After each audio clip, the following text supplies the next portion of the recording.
Today I'm going to be talking all about why it's really important for freelancers to get out the house. Before I do that, I should just introduce myself. I'm Emma Morton-Turner. I'm an interior stylist and writer. I've predominantly worked within the editorial and commercial fields for 20 odd years, and I'm the founder of Inside Stylists, which is a website for promoting interiors, so go check that out if you're interested. And that's why I'm kind of coming on today to talk about this, because I've got quite a lot of experience, and I've been hearing a lot recently about people who are feeling really low, they're feeling very stuck.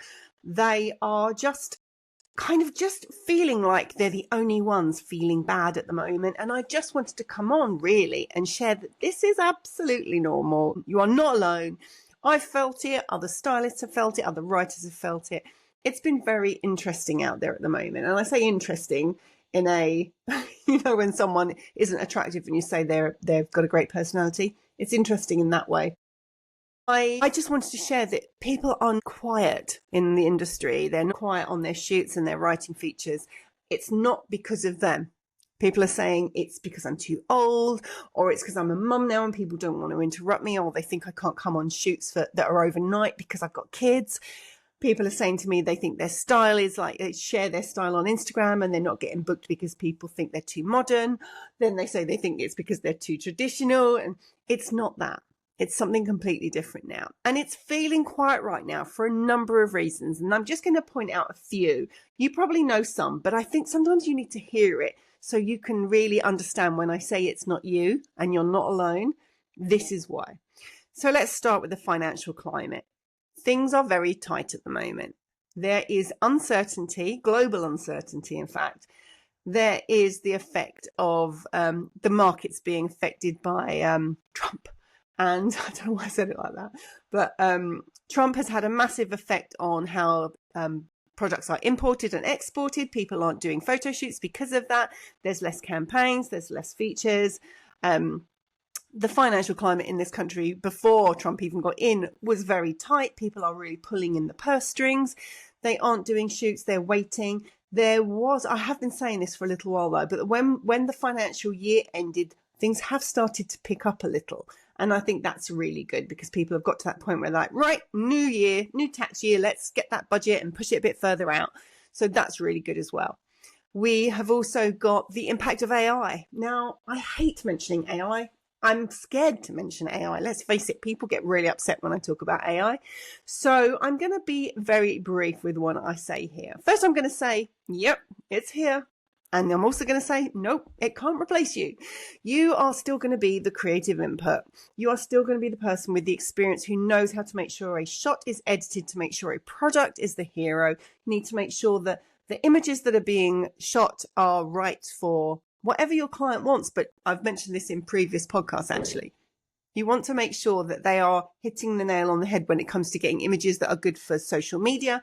A brand might need it for lifestyle images to be featured in magazines. They might need banner ads for their websites. They might need things for other social media. You need to be really ready for what that is. And AI doesn't know that. AI just knows, I will make a picture that you want. They don't understand the nuances of it. So it's not replacing us. It's definitely it's definitely being used. And I say this cautiously. People have been using AI for absolutely years and years and years. I did a shoot a couple of years ago and the photographer said the sky outside this amazing, like it was wall of windows, all the doors opened up into this amazing kind of field view, but it was a very, very dull day. Perfect for shooting, terrible for photos. And he said, what colour do you want the sky? And he just tapped on all the windows where the grey sky was and changed the colour. What do you think's doing that? That is not technical genius. That is AI. So it's still around. It's been around for a little while. And the other thing I'm going to talk about, which I think people don't like to acknowledge or own up to, is that we've been trying really hard. We have been pushing and pushing and pushing. We have been sending all the emails. We have been talking to all the PRs. We are chasing up clients we haven't heard from for a little while. The creative burnout that comes from that is really, really hard work. And we need to reset. And that is kind of what I'm coming in to talk about today. We need to get out the house to reset. So what I'd like to share is why this came about. So I met a friend and she's an interior designer and we meet regularly. We go for a walk. then we sit down and we have, a cup of coffee or a light lunch. And whenever we sit down, we always go into business talk. It's like chat, chat, chat, family, family, family. And then we sit down and then it's business talk.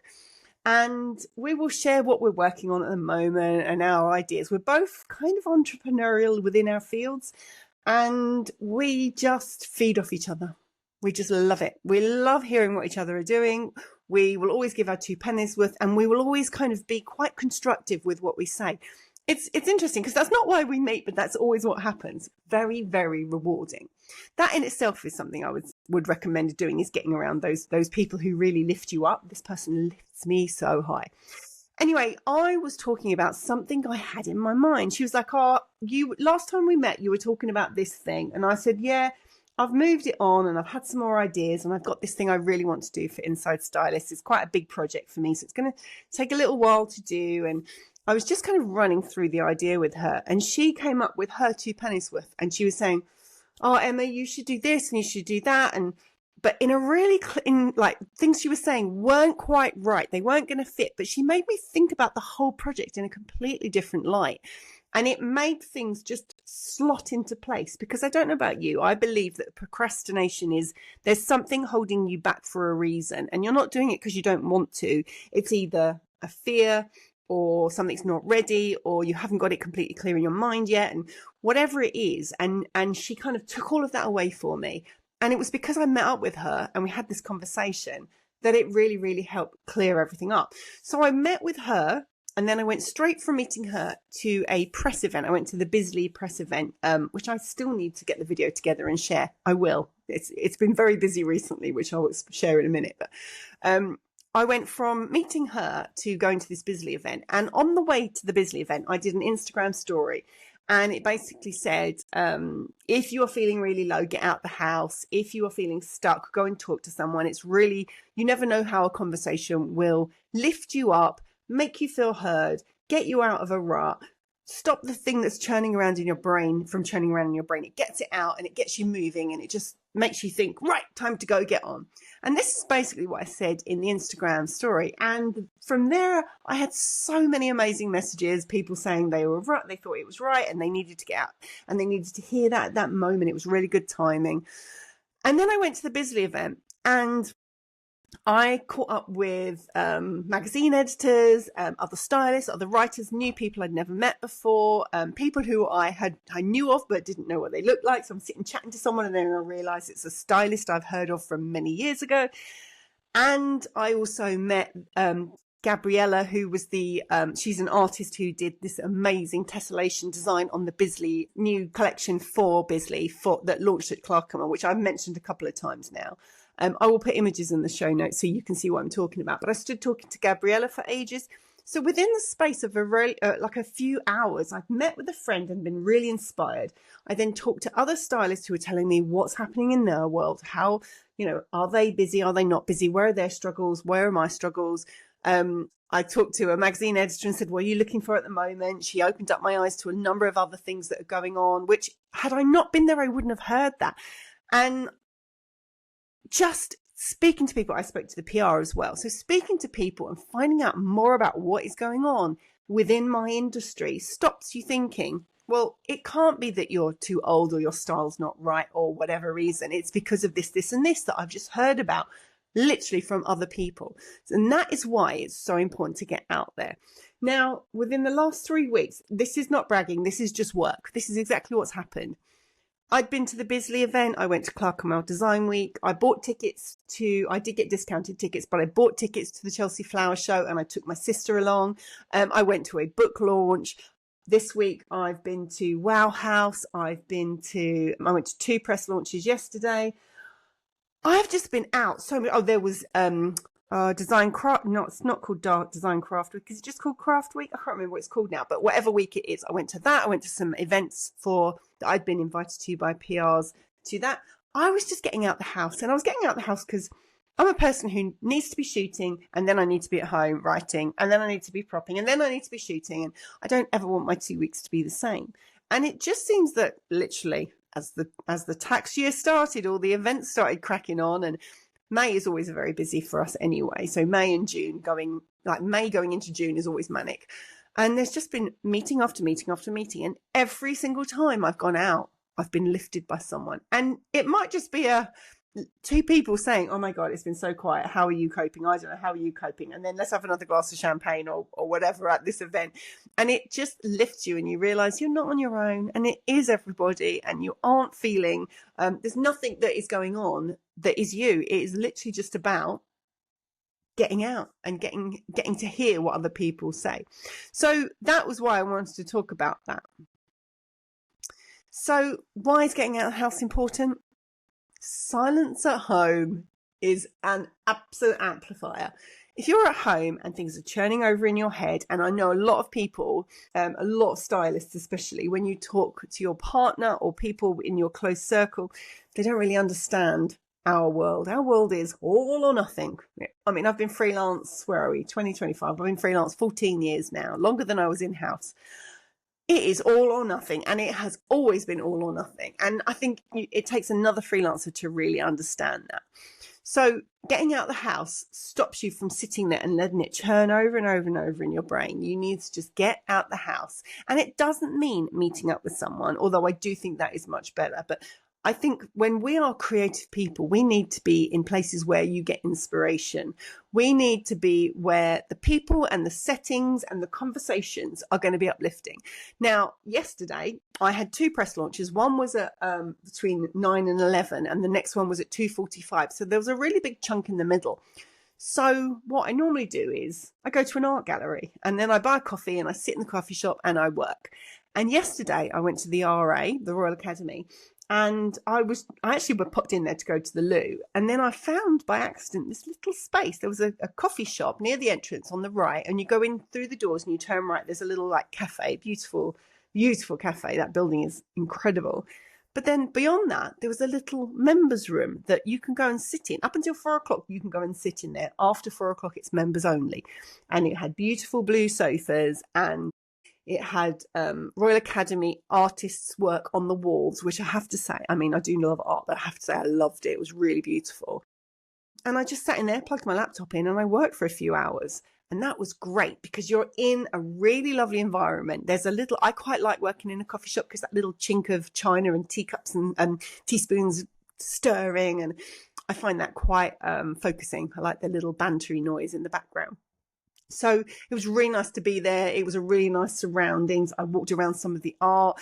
I tell you what else I did, which is not something I'm like including as part of this this conversation, but I like to walk around their shops. And my God, I've never seen a stack of paper so expensive, but beautiful rough edged papers just stacked high, 38 pieces, £15, please. Very expensive. So that was really inspiring as well. Just seeing what they're selling in the shop, seeing just looking at the artists. They had an exhibition of Victor Hugo, and I didn't go in because it was a paid for event and I didn't really have the time, but it was really beautiful. I looked through the book and I was like, oh my goodness, this guy was so talented. I might have to go back. But it was just a really lovely place to be. And if you can find somewhere, I mean, if I go and work in a coffee shop in my local town, I know that the Pret is quite good for working because I've got Pret membership and I can get another coffee every half hour and it's half price. So I will go and work there. But if I want to work somewhere and really get my head down and be really, really super focused, I'll go down to the Nero because it's a little bit dark and a little bit moody. And it just feels like I'm in a little, not a cave, like a little cocoon. I'm cocooned in this little space where I can just work and I focus really, really well. I know that the surroundings will help me. So if I want to really crack on and not talk to people, and in Pret, I have to tell everyone the code to get into the toilet because I've been there so many times, I know it. And I look up, see someone struggling, I have to go, it's that number. I don't have that in Nero. I completely digress. So so get out and about, be where there is somewhere that is inspirational, where the right kind of people are showing up, where the right conversations are showing up. So if you get invited to an event or a meeting, or just even if it's like on Zoom and you just want to meet up with other stylists or other writers or other people who are in your industry, just chat, have a conversation. Don't sit in isolation. It is an absolute killer. In fact, I should probably set up a little coffee Zoom meetup, shouldn't I? So we can literally get together. If you are interested in that, drop me a comment below so I can hear how many people want to do it, and then maybe we'll sort something out. Okay, I'm going to give you some tips on how to get unstuck. the first thing I will do is get out. Now, I take my dog for a walk every morning, and that is such a reset for me. It means that I am literally leaving the house. I'm seeing the seasons, and this morning it meant wrapping up in waterproof clothing because it was tipping it down, wrapping the dog up as well. If I could show you him now, he's all curled up, cozy and warm because it was pretty wet and horrible this morning. So he's recovering. Or maybe I'm in shorts and flip-flops and it's a sunshiny walk. Just get out the house. You can go and grab a coffee. You can take a notebook. You can sit in a park and just write some ideas down. Think of something you want to do. Don't just sit at home and dwell and stress. And I know this is probably the most obvious thing you've ever heard, but a lot of people don't do it. A lot of people sit and think, I've got a phone, I've got to email, I've got to do this, I've got to do that. The stress of that isn't going to be released. You have to release that so that when you come to email people, you're not sounding absolutely desperate and you're making a lot of sense and you're coming from, as my mum would say, you're coming from a place of strength. Always go from a place of strength. A place of weakness isn't going to be good. So always get that fresh walk, get out of the house, change the scenery, take a notebook, journal. If you're into journaling, go journal. Journaling. I have tried journaling a number of times. It's not something I do very often, but I have been thinking about doing it on the dog walk and literally taking a tiny little notebook and just, even if you do, I'll tell you what the basic thing to do if you want to do this. Years and years ago, there was a book called, I think it was the 5-Minute Journal, I think it was called. And it was a book it was one of the first books I ever came across with empty pages for you to write things in. And you just had to write, I think it was 5 things you were grateful for every day. And I started this and someone once recommended that you do this, but you always include something you're grateful to yourself for. So I'm grateful that I got up without hitting the snooze this morning. I'm grateful that my brain lets me be really creative. Just write down 3 things you're grateful for in a tiny little notebook when you go on a dog walk. You will feel so much better. I know this sounds a bit woo-woo and a bit spiritual, but coming from a place of gratitude will change your outlook on life in every area of your life. So I would really recommend that. Go and do something creative. Go and check out a gallery. I mean, we are so lucky that we have museums and galleries that are completely free here. If that's not going to be possible, go to a bookshop, go to the library. Just go to the library and look at what's new in the library. You could look at, maybe you're into plants, maybe you're into gardening or fashion, or just stick to interiors, whatever you're kind of passionate. Maybe it's art. Just go and look at loads of different books and just look for inspiration. My last best tip, I think, is to book lunch with someone who's in your world with no agenda, no problem with I need help, nothing like that. Just either grab a picnic, go sit in a park, invite each other around to each other's houses for coffee or for lunch and just connect with someone. Don't sit on your own. Make sure you are really connected. It's the being on your own that makes it really hard work. So don't sit on your own. It's really important to get out. There's a quote by Dale Carnegie that is inaction breeds doubt. And it is just absolutely spot on. The less you do, the worse you'll feel. So get outside. It's not always about new ideas. It's about creating new ones that you've already had. So just get outside and feel better.